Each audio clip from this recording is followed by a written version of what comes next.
So this is their life, and as Richard today, as him and his Masonic pals were driving up and down this morning with their choice of vehicles. And I got on social media, and like I said, I shouldn't really lower myself to their gutter standards. And again, like I said, I don't mean that in a nasty way, but their standards are gutter.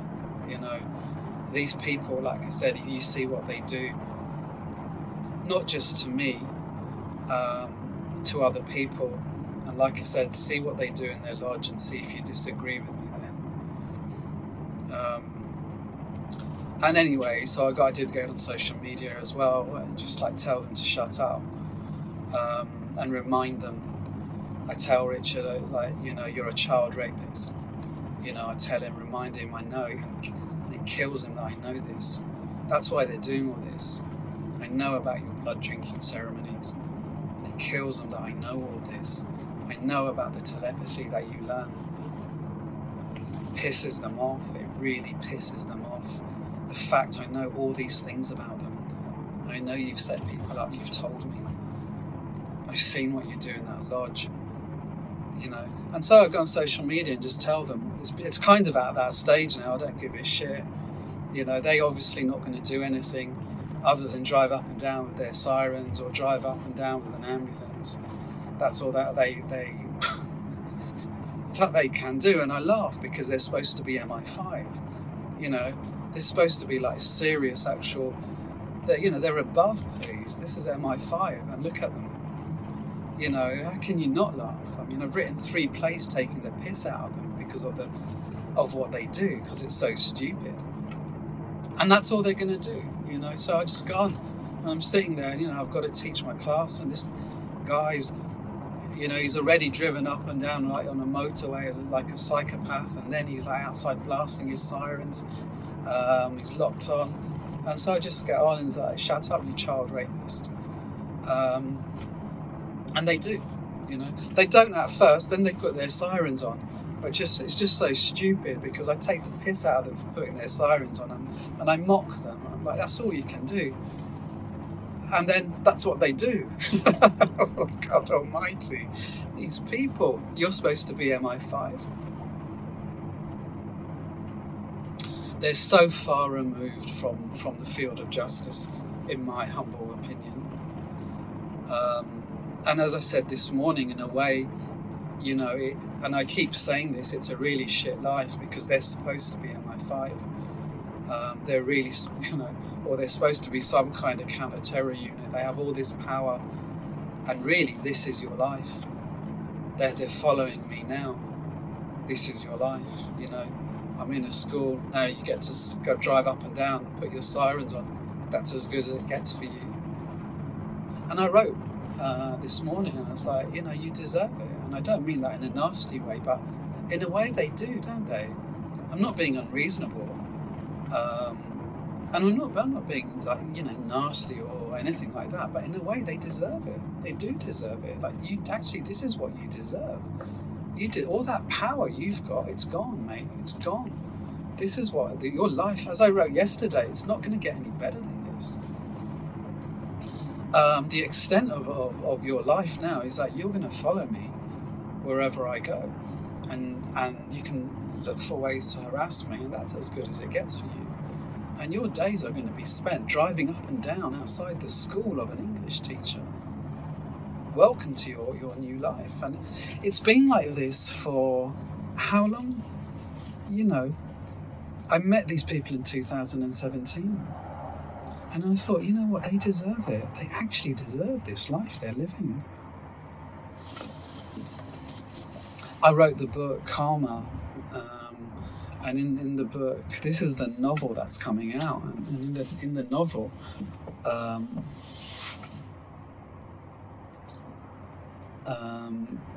in the novel, I've got it opens with a brief introduction of a Greek mythological character called Sisyphus.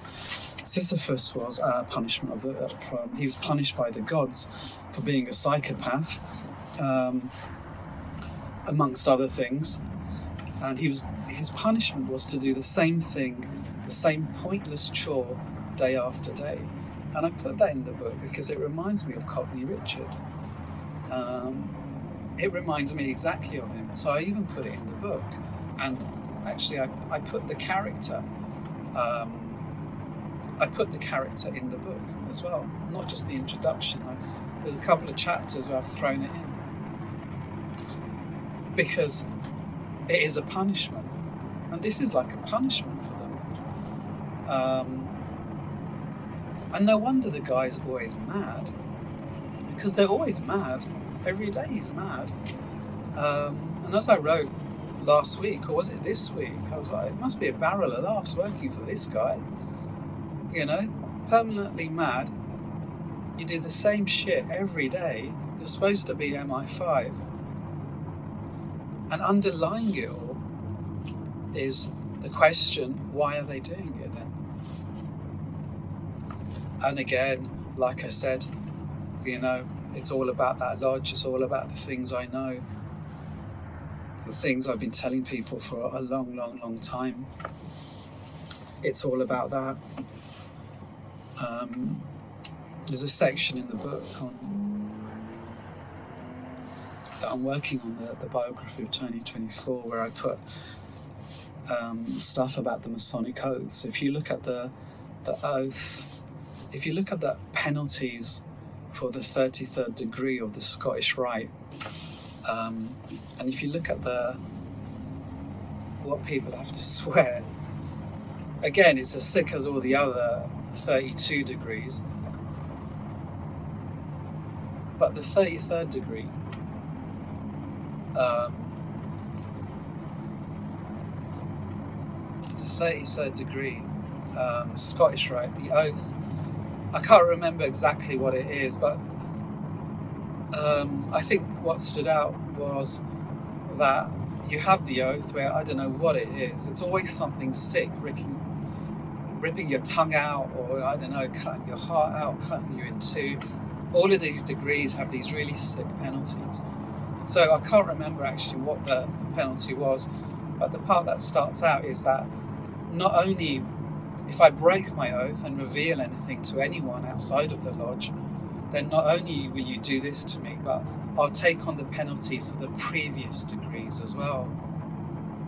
So for breaking your oath, if you're a 33rd degree Freemason, and I strongly suspect that our Cockney friend Richard is somewhere up at that level, because he is just so ingrained in this club.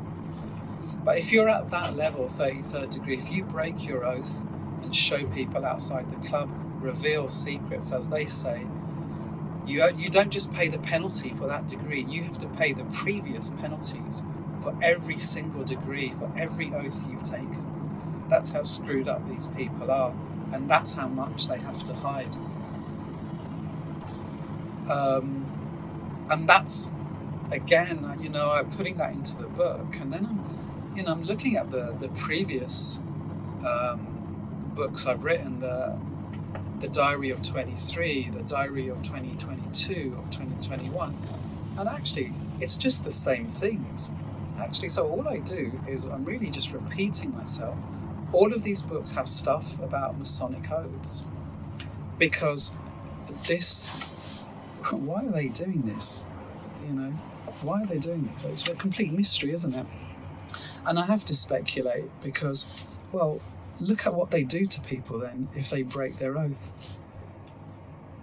It's just so sick. I can't even remember now. The first degree, they slit your throat. The second degree, they take your heart out. The third degree, they cut you in two, and so on and so on and so on. And he's broken his oaths, right? What do you think they're going to do to this guy? And this Freemason, he might, I don't know what title he holds in the lodge.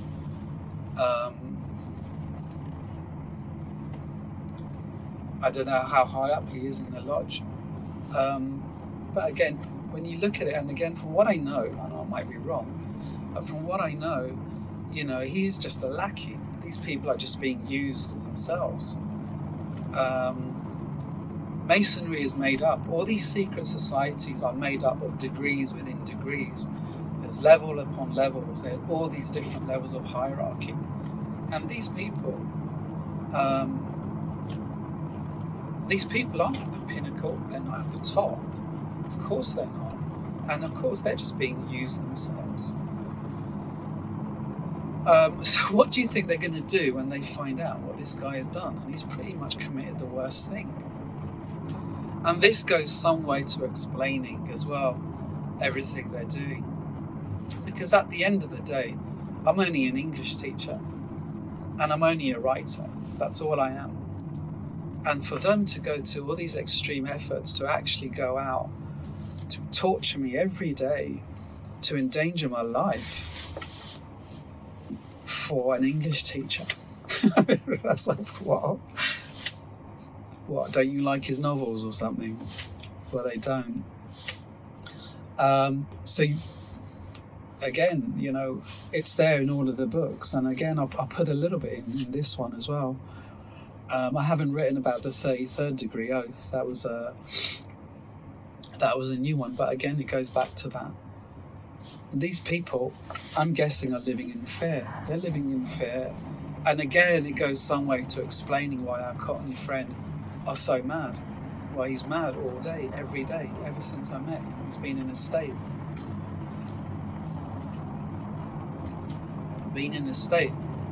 Because they showed me all these things. They broke their oath, and now they need to make sure no one knows about this. And it's obviously not going very well, is it? For them? You can figure that much out.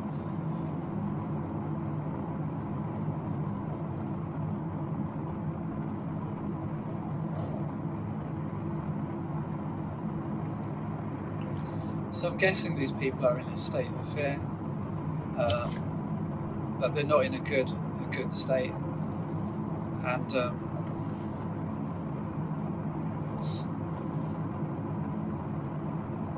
it's just they're not in a good situation. And on top of having to deal with all this Masonic stuff, the fact that what they've done probably is one of the gravest sins that a Freemason can commit. There's also all the stuff with the actual job.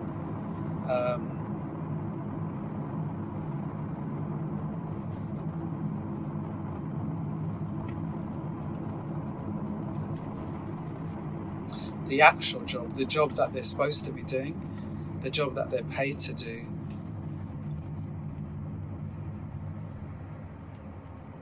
Because when it comes out, it's a case of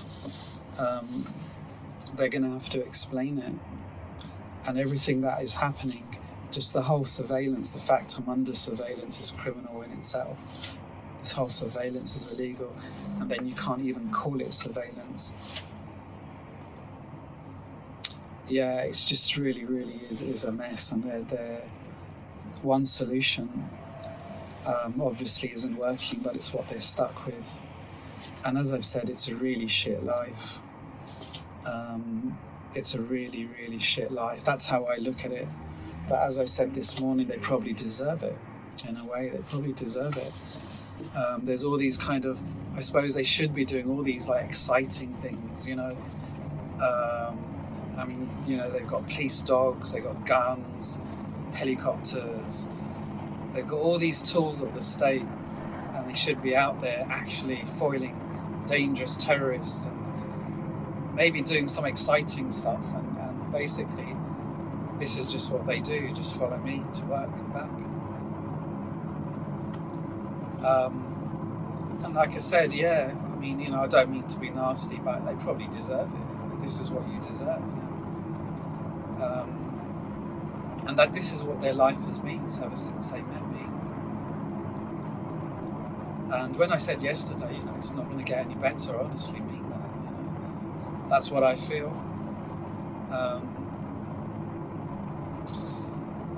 So as you can see, it's really everything I've pretty much said. I don't think is new. I don't think I've said anything new today. It's all the same situation as before.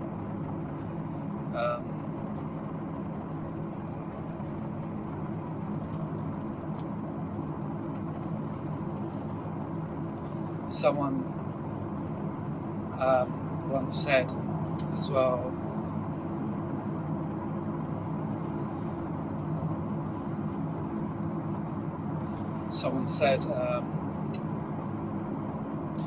when you're a Freemason, this came from an ex-Freemason, and he said, as a Freemason,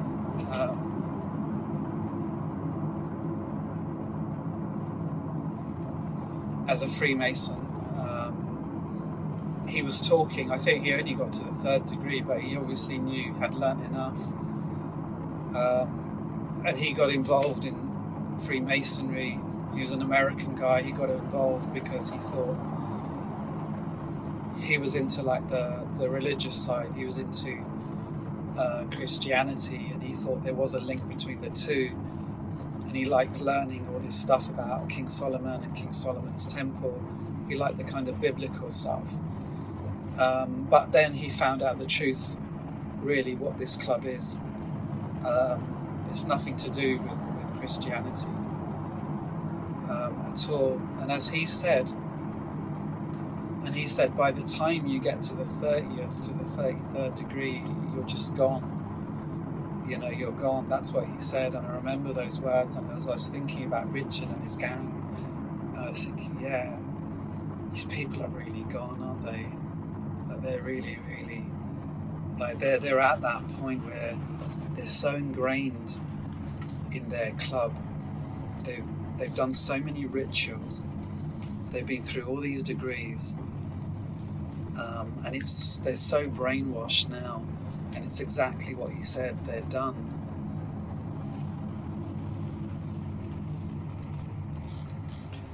They were at that point. I think when I met them, the point of no return. The point of no return. You're too far gone. Your brain's gone. They've got you. You've sold your soul. You've given yourself now to that club. You think like them. You behave like them, you're one of them,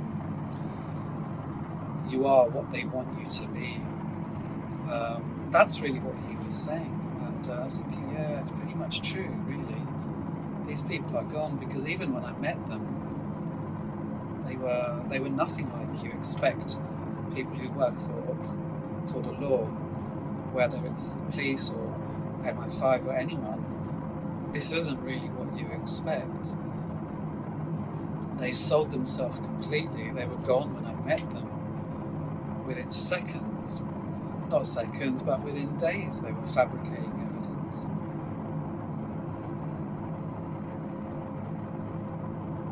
Within days, they were abusing their power, getting off on it.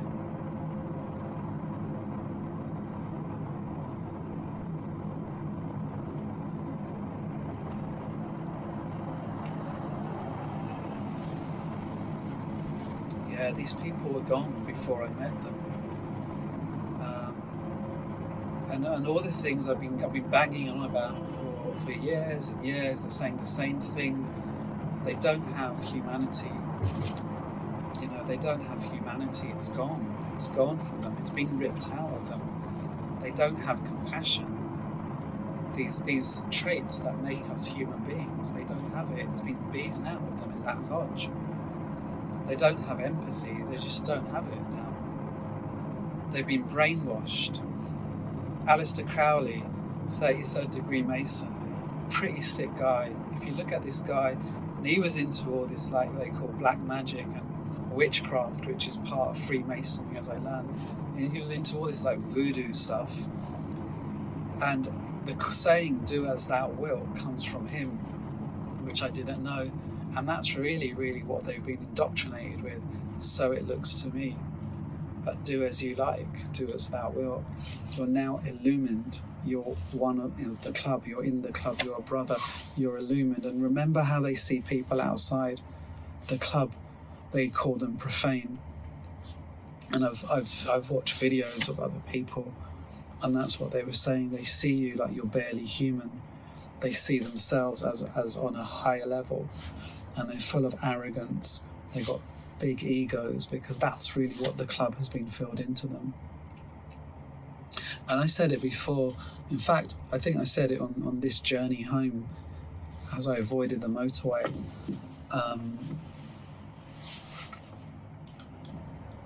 They have this thing called the ashlar. I'm not sure how to pronounce it.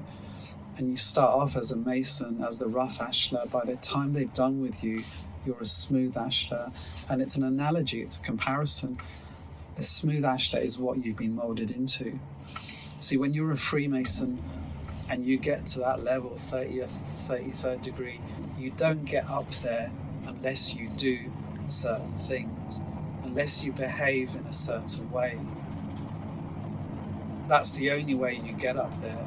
You lose your individuality. And they're all the same. By the time you're up there, they're all the same. They're all mental.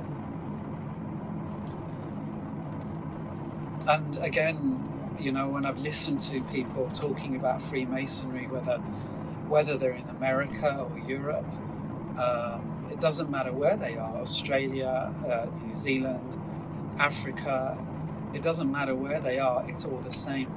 They all say the same things, and you listen to the rituals they do, they're pretty much the same. They're all sick, and they're pretty much the same.